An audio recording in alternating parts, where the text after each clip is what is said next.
más se incluyen en los comités de bioética componentes que tienen formación interdisciplinaria, ¿no? Porque bueno, e incluso componentes que no tienen formación, que representan a la comunidad, con el motivo, digamos, la función es poder aportar una mirada diferente de la que los equipos de salud tienen. Y además esa es la función de los comités de bioética. Cuando Claudia trabaje con el tema de comités de bioética, seguramente ella les va a explicar que muchas veces los comités no son demasiado consultados o generan ciertas resistencias porque de alguna manera por ahí no se comprende que la finalidad no es juzgar la actuación médica, sino poder justamente sacar al profesional de la salud que tiene por su formación una mirada focalizada en un determinado campo, como vos planteabas hoy al principio, determinadas rutinas y formas de actuar que están muy pautadas, y bueno, poder acercarle otras perspectivas que por ahí no se les ocurren o no son valorizadas. Carmen, Sí. una consulta hablando del comité. ¿El comité de área programática norte es vinculante o consultivo? No, es consultivo. Ningún comité clínico es vinculante. O sea, el comité cuando se lo consulta por un caso, da un dictamen, o sea, hace una recomendación, lo analiza, argumenta, diciendo qué es lo que piensa que se debería hacer, que convendría hacer, a qué hay que prestar atención, pero eso no obliga al profesional que consultó, no lo obliga a seguir las directivas del comité ético. Hay varios tipos de comités, Claudia se va a ocupar de eso. Los comités hospitalarios o comités clínicos tienen esa función y no son vinculantes. En cambio, los comités de ética de la investigación sí, porque si consideran que una investigación está fuera de las normas que corresponden, no brindan el aval y entonces la investigación se queda sin aval bioético. Y no puede llevarse a cabo. Pero no solo el comité clínico no es vinculante, sino que además no exime al profesional de la responsabilidad de tomar su decisión, usar los argumentos del comité para fundamentar por qué tomó esa decisión y sus propios argumentos desde la perspectiva clínica, pero sigue siendo el profesional a cargo del caso, ¿no? Y el responsable. Sí, por ahí hay que dejar bien en claro que el Comité de Área Programática Norte, al tener un subcomité de ética de la investigación, los dictámenes referentes a los protocolos de investigación son vinculantes. O sea que, si no se da el aval, esa investigación no puede seguir adelante, a no ser que modifique, según como se le recomienda, que haga modificaciones. Si modifica el protocolo, entonces se puede volver a hacer una evaluación y se puede dar el aval. Pero todo lo que son casos y consultas no son vinculantes, o sea que no tiene el profesional por qué seguir las recomendaciones del comité, es solo una opinión más. Bien, bueno, vamos a arrancar con las teorías clásicas. Vamos a ver tres: el utilitarismo, el deontologismo o teoría kantiana y la teoría de los principios, que son las tres más clásicas. Son elaboraciones teóricas en las que se apoya la reflexión seria en bioética. Tienen un desarrollo que no es reciente. La teoría kantiana, bueno, vamos a ver que Kant es del 1700, pero además se apoya en médicos griegos y pautas del ejercicio de la medicina que siempre se sostuvieron históricamente. Sirven para sustentar las prácticas de medicina a través de la historia. Algunas se presentan como antagónicas y vamos a ver que ponen el énfasis en un aspecto que a veces es contradictorio con el énfasis que pone otra teoría. Y la revisión crítica de tanto el utilitarismo como el deontologismo es lo que da el origen a la teoría de los principios, que comienza a desarrollarse junto con la bioética. Todas siguen teniendo vigencia y se enriquecen con los aportes alternativos. Bien, arrancamos con el utilitarismo. El utilitarismo es una teoría que se llama consecuencialista. Esto quiere decir que las acciones se justifican, son correctas o no en función de las consecuencias que causan. No hay valores morales previos que sostienen un determinado curso de acción. El principio básico entonces es la utilidad. Debemos proceder buscando el máximo beneficio para el mayor número de personas y entonces estaremos actuando correctamente. No admite prohibiciones morales arbitrarias, o sea, a priori no se basa en las normas morales, en lo que dice la moral de una comunidad. Algo es moralmente incorrecto solo si se demuestra que produce un perjuicio. Bien, o que perjudica a alguien.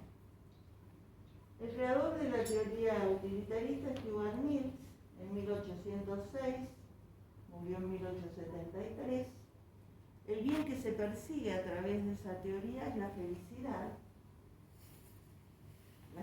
de la totalidad del mayor número de personas, y las acciones son justas en la proporción en que tienden a promover la felicidad. Si promueven la felicidad de un buen número de personas, se actúa bien. Mills no se pregunta ni analiza ningún otro aspecto. El objetivo es mejorar la condición de la vida humana. No es una teoría egoísta ni individualista, ¿no? Al contrario, porque pregona el mayor bienestar, pero para el mayor número de personas. Y actualmente uno de sus representantes más conspicuos es Peter Singer, nacido en Australia en 1946, que tiene una preferencia fuertemente igualitaria, o sea, una tendencia a considerar que todos los seres humanos tienen igualdad de derechos y que los miembros del equipo de salud tienen responsabilidad no solo sobre acciones, sino sobre omisiones. Aporta valiosos argumentos para la toma de decisiones en políticas públicas de salud. Bueno, ahora con la pandemia tenemos ejemplos de decisiones utilitaristas, ¿no es cierto?, que a veces en aras del beneficio de la mayor cantidad de la población limitan los derechos individuales de sectores de esa población. Bien. ¿Qué más quería decir de Stuart? Bueno, habla sobre responsabilidad sobre acciones y omisiones, o sea, las consecuencias incluye aquellas consecuencias por lo que se hace y por lo que no se hace. Bueno, una mirada de super pájaro esto, ¿no?, sobre la teoría. El deontologismo, en cambio, o la teoría kantiana, es aquella donde dice que el concepto de bien es independiente de la moral. ¿No es cierto? El principio por el cual un agente actúa, o sea que lo más importante es la motivación, el valor, el bien que estoy buscando, eso es lo que justifica mi acción. El principio según el cual un agente actúa es lo que determina su corrección moral, no sus consecuencias. Yo acá tengo un ejemplo familiar que es bastante tragicómico, de un tío que, bueno, lo internan para hacerle una operación quirúrgica para hacer un diagnóstico por síntomas que tenían y descubren que tiene un cáncer generalizado. Mientras está internado, el médico, el cirujano y el médico que lo atienden le comunican que tiene esta problemática y, bueno, cuando se retiran de la habitación los médicos, mi tío se asoma a la ventana y se tira por la ventana, ¿no? Se suicida. Bueno, ¿por qué? Porque lo que estuvo valiendo en esta acción es el comunicar la verdad, que no está mal, ¿no es cierto? El médico tiene la obligación de comunicar la verdad. Lo que pasa es que esa obligación está morigerada por otra serie de factores. A veces el paciente no está en condiciones de escuchar esa verdad, o es necesario tomar precauciones, comunicar la verdad de manera gradual, ir generando, digamos, la disposición para aceptar determinadas malas noticias. El tema de cómo dar malas noticias también es un tema de la bioética. Bueno, y no, digamos, acá lo que prima es el valor que yo estoy defendiendo, en este caso la verdad, ¿no es cierto? Kant dice que el hombre es un ciudadano de dos reinos, el sensible, que le permite las emociones, el sentir, el percibir las cuestiones que lo rodean, y el inteligible, su inteligencia le confiere razón para analizar las situaciones que se le presentan en su vida y tomar decisiones que estén relacionadas con lo que debe hacer, con la razón, en lugar de dejarse llevar por las emociones o las sensaciones. Kant reconoce tres tipos de actos: contrarios al deber. Por ejemplo, yo tengo enemistad con una persona, me junto con ella, acerco una pileta, sé que no sé nadar y la arrojo a la pileta. En ese caso estaría haciendo una acción contraria al deber.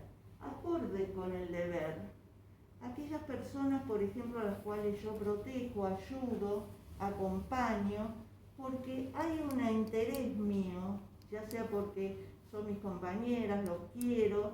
Bueno, Kant no dice que sean malos actos, pero dice que ese no es el acto moral perfecto. El acto moral perfecto son los actos por deber, son los que tienen valor moral. Son aquellos que se hacen a ultranza para sostener un valor, como el caso de la verdad, en el caso de los médicos que les conté. Como ven, muy rígida la teoría de Kant. Pero fue, ustedes en la Facultad de Medicina, el deontologismo sí era estudiado en algún momento, era una materia, ¿no es cierto? Deontología médica vimos, pero no el deontologismo.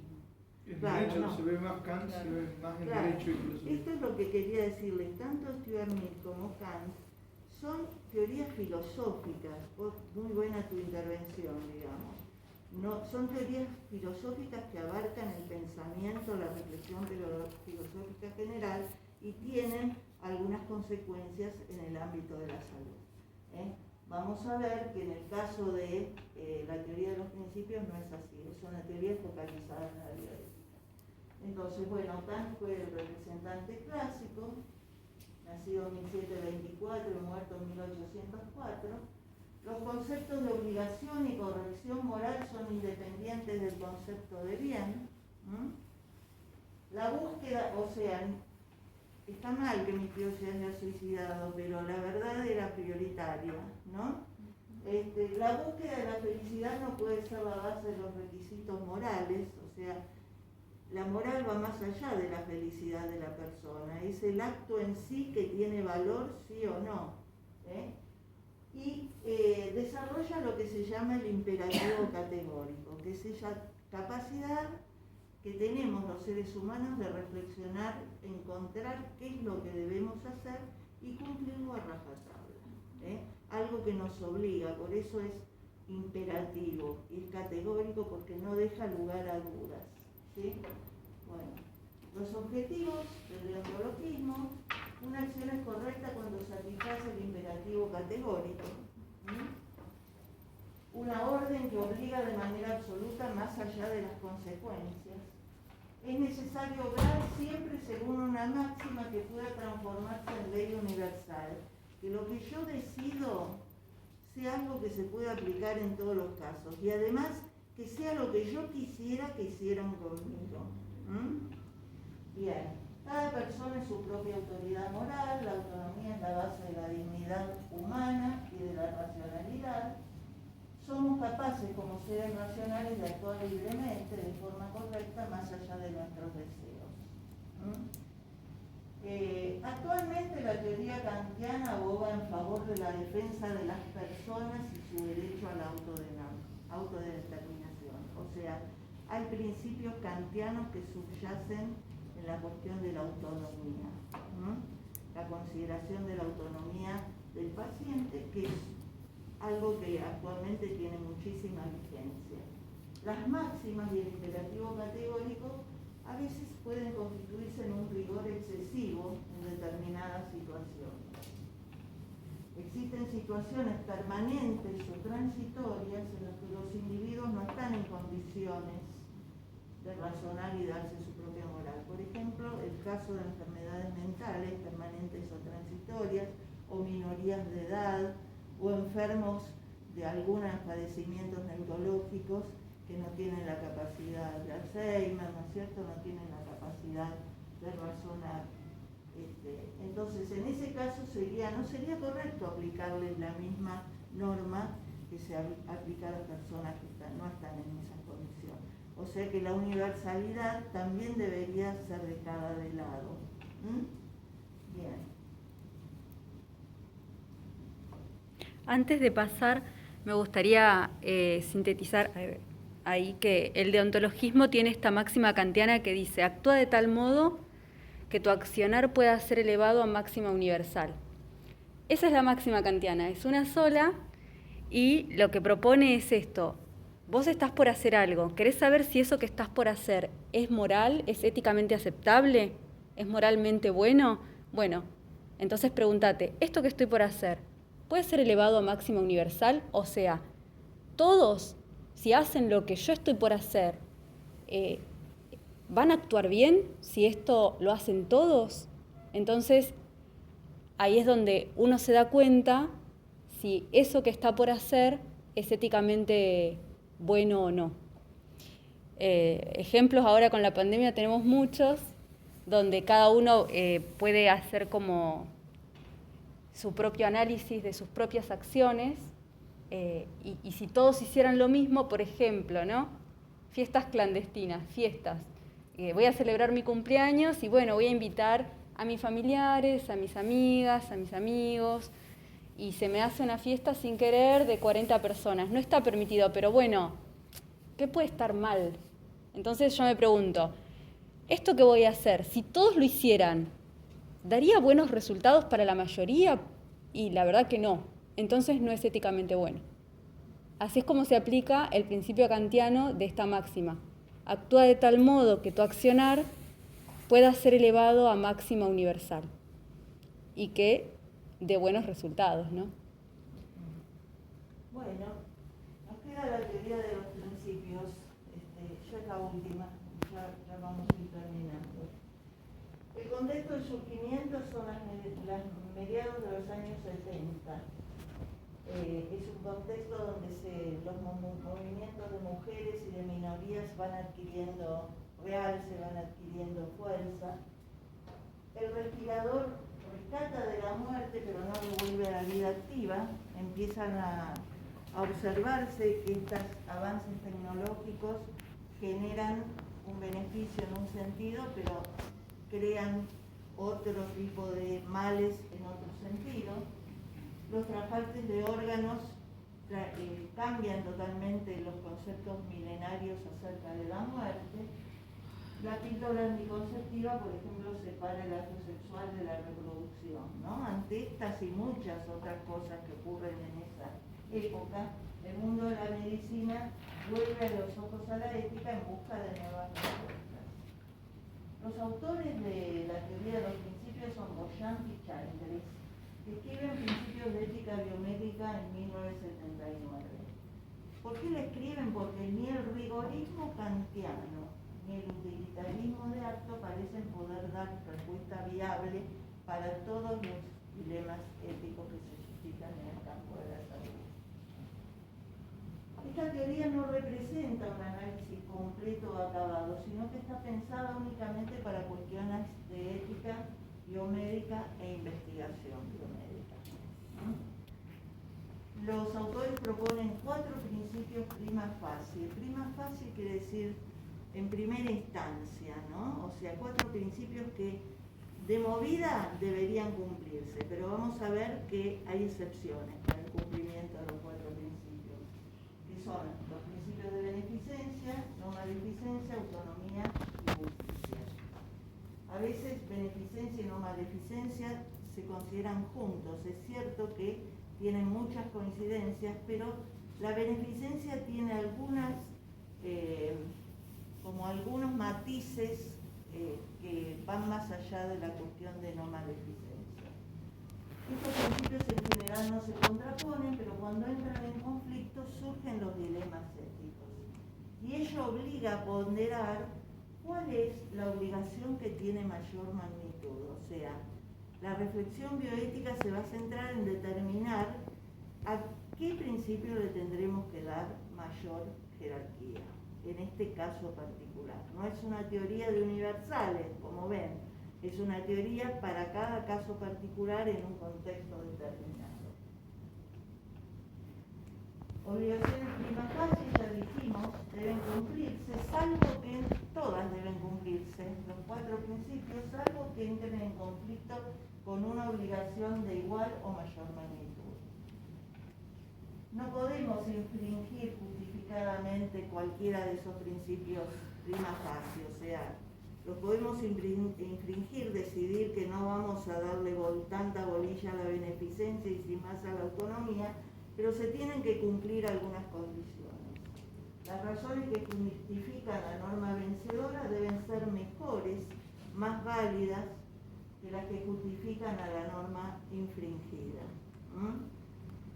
O sea que hay que argumentar y demostrar que voy a priorizar tal cosa porque tiene mayor valor que la otra. Deben existir posibilidades realistas de alcanzar el objetivo moral que justifica la infracción. O sea, tienen que ser realistas, no es que yo voy a decidir no atender a un principio para lograr otra cosa y en realidad cuando lo hago no logro esa otra cosa. Debemos estar seguros de que existen acciones, de que no existen acciones alternativas moralmente preferibles, o sea que ese es el único camino que nos queda, infringir uno de los principios. La infracción en la que se incurre debe ser la más leve en relación al objetivo principal del acto. El agente que infringe el principio debe intentar minimizar al máximo los efectos negativos de la infracción. La teoría de los principios, entonces, habla de la autonomía. Dice que es una autorregulación que se mantiene libre de las interferencias de los otros y de las limitaciones personales. La persona autónoma actúa según un plan voluntariamente y libremente elegido e informado. ¿Qué quiere decir informado? Quiere decir que tiene que contar con el conocimiento necesario para tomar esa decisión. Si no, no sería libre, no se consideraría una acción autónoma. Implica reconocer capacidades y perspectivas de la persona, el derecho a mantener sus posiciones, a elegir y realizar acciones basadas en sus valores personales y sus creencias, que muchas veces pueden no coincidir con las del profesional que lo está atendiendo. Supone intención, conocimiento y ausencia de influencias y control. A veces el médico o el profesional de la salud impone por su formación determinado respeto que hace que los sujetos sientan que tiene más valor lo que él decide que lo que él propiamente quiere hacer, ¿no? Entonces el médico tiene que asegurarse de que ese paciente está tomando una decisión autónoma porque está respondiendo a lo que realmente está convencido de él, ¿no? Sirve la autonomía para examinar los conceptos de consentimiento informado, el rechazo informado y la toma de decisiones.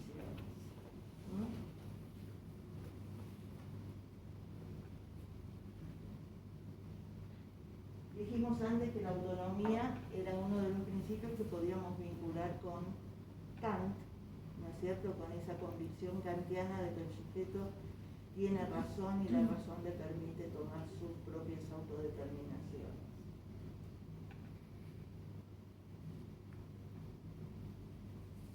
La no maleficencia está asociada a la máxima histórica más antigua que existe, que es el primum non nocere, no dañar. Debe balancearse con el principio de beneficencia, del cual a veces es difícil separarlo.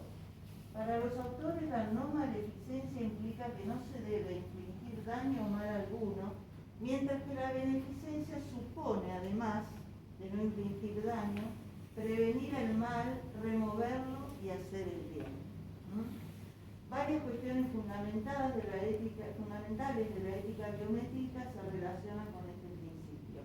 Por ejemplo, la diferencia entre matar y dejar morir, caso de la eutanasia, ¿no? El rol de los juicios de calidad de vida en conflictos, dilemas asociados al fin de la vida, o el uso de medidas de soporte vital, los deberes de aquellos que toman decisiones en nombre de los pacientes incompetentes, la responsabilidad de los que tienen que tomar decisión por aquellos que no están en condiciones de elegir libremente lo que desean, tiene que ver con la no maleficencia y con la beneficencia. La teoría de los principios. Beneficencia significa contribuir al bienestar de las personas desde una perspectiva que va más allá de la caridad o de la beneficencia, ¿no? Concebida como una actividad social. En medicina preventiva y en las intervenciones activas en salud pública son ejemplos la medicina preventiva y las intervenciones activas en salud pública. El caso de las vacunas, por ejemplo, en la actualidad, son ejemplos de acciones sociales concentradas en la beneficencia. Además de actuar para brindar beneficios y prevenir daños, la beneficencia implica ayudar a otros a llevar a cabo sus intereses legítimos. O sea, el médico ante su paciente no solo debe procurar curarlo, sino procurar que su cura le brinde la posibilidad de desarrollar su vida en función de sus deseos y aspiraciones. A veces puede implicar sacrificios severos o altruismos extremos, esta condición de los agentes de salud que viven tironeados por las urgencias y las convocatorias permanentes de sus pacientes. Y no es fácil establecer la división entre obligación e ideal moral.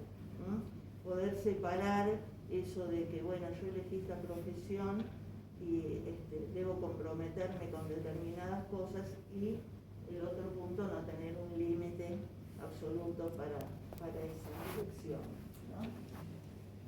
Es un principio con gran arraigo en la historia. Los médicos han sido beneficentes durante muchos siglos y de hecho su no cumplimiento viola los deberes profesionales y convierte al profesional en susceptible de ser penado legalmente. La beneficencia subyace en posturas paternalistas en conflicto con la autonomía, lo que decíamos hace un rato. Y en relación con la salud pública, el análisis de costo-beneficio permite dirimir el conflicto. Costo-beneficio no en un plano económico, sino cuando decidimos ver si respetamos la autonomía o somos beneficentes, tenemos que balancear qué es lo que ocurre con las dos posiciones. No podemos prescindir de una de ellas. Justicia.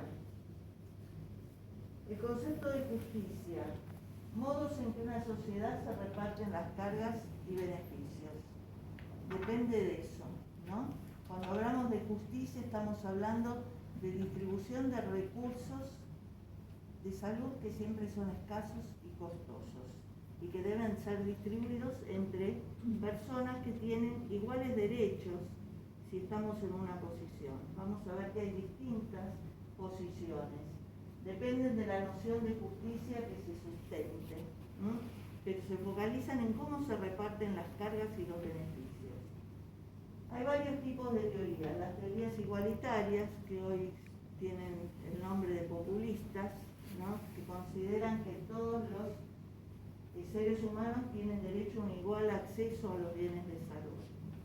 Hay otras teorías libertarias o neoliberales que piensan que el mérito o el esfuerzo propio individual generan de alguna manera el derecho a disfrutar de los bienes de salud.